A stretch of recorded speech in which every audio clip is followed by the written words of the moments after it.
In every WinForm application, the project will have a window that we refer to as a form. We'll always have a form named Form1. That's the default form. Let's take a look at how to work with forms in this lesson.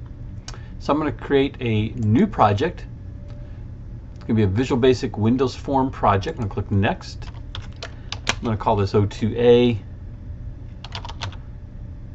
Form1 Demo. We use .NET 8. Click Create. Here then is my form in the editor. This is form1.vb. This is actually the design.vb. If we close that, let's say we came back into this project and we have this, and we don't see our window. You can double click on form1.vb. Interesting enough, it launches the designer mode rather than gives you the code window. So by default, our first window is named Form1. I always recommend changing names of controls so that they are more meaningful. However, I pretty much always leave Form1 as Form1. And initially, a lot of our projects are only going to have one form, so it's not confusing. But it can create some problems when you go to rename this form if you're not careful. But let's look at some things we can do with this form. I'm going to take my Properties window and just drag it over here so I can zoom in a little bit on the properties. So the first property I want to look at is text. The text of the form is what we see on the title bar. Form1 Demo. When I press the Enter key, you're going to see that that title bar changes. The next thing we can do is change the size. Now we can change the size visually by grabbing the handles and resizing our form to something.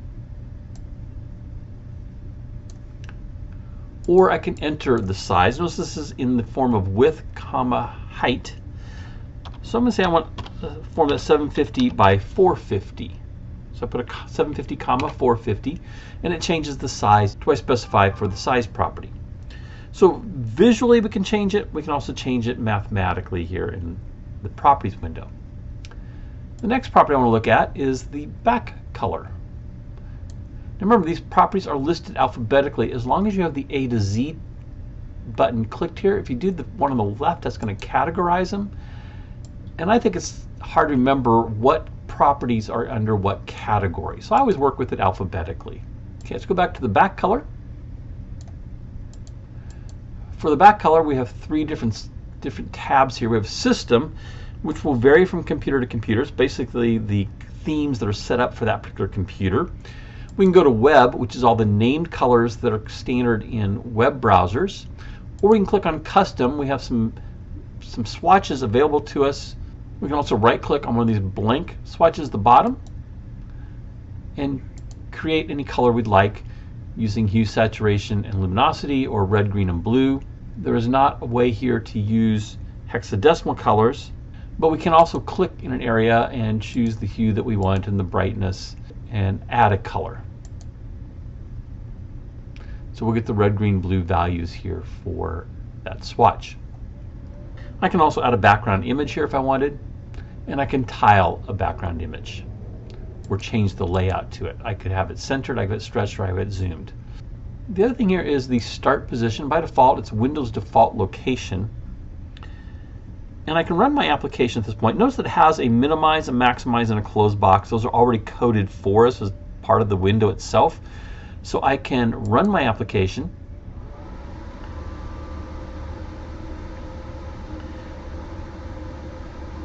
And my window popped up in the default location. Now the default location is a little bit of a misnomer. It seems like it's just offset a little bit from the top and left-hand side. But if I close that and I run it again, you'll notice it popped up in a different location. The default location is an offset from the previous default location, so it changes all the time.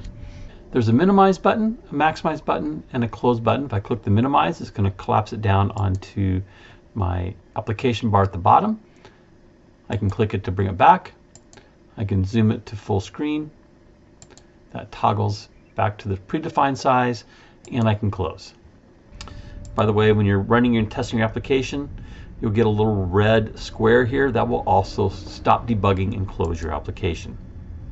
So for startup position, we have some options here. However, The manual and the center parent are really for multiple windows. We want to have a child window inside of a parent. The center screen, though, of course, will center our form in the very center of our screen. And I recommend that you stay away from the default bounds. Let's see what that does, because it actually changes the size of our window. I'm not too concerned where my window comes up. I'm going to choose the default location, which again will change a little bit every time I run this potentially. However, if you wanted to have this window in a particular location, we could double click on our form, and that will create a Form1 load event procedure that handles the loading of my base. I could programmatically specify where I want my window to appear when it first loads.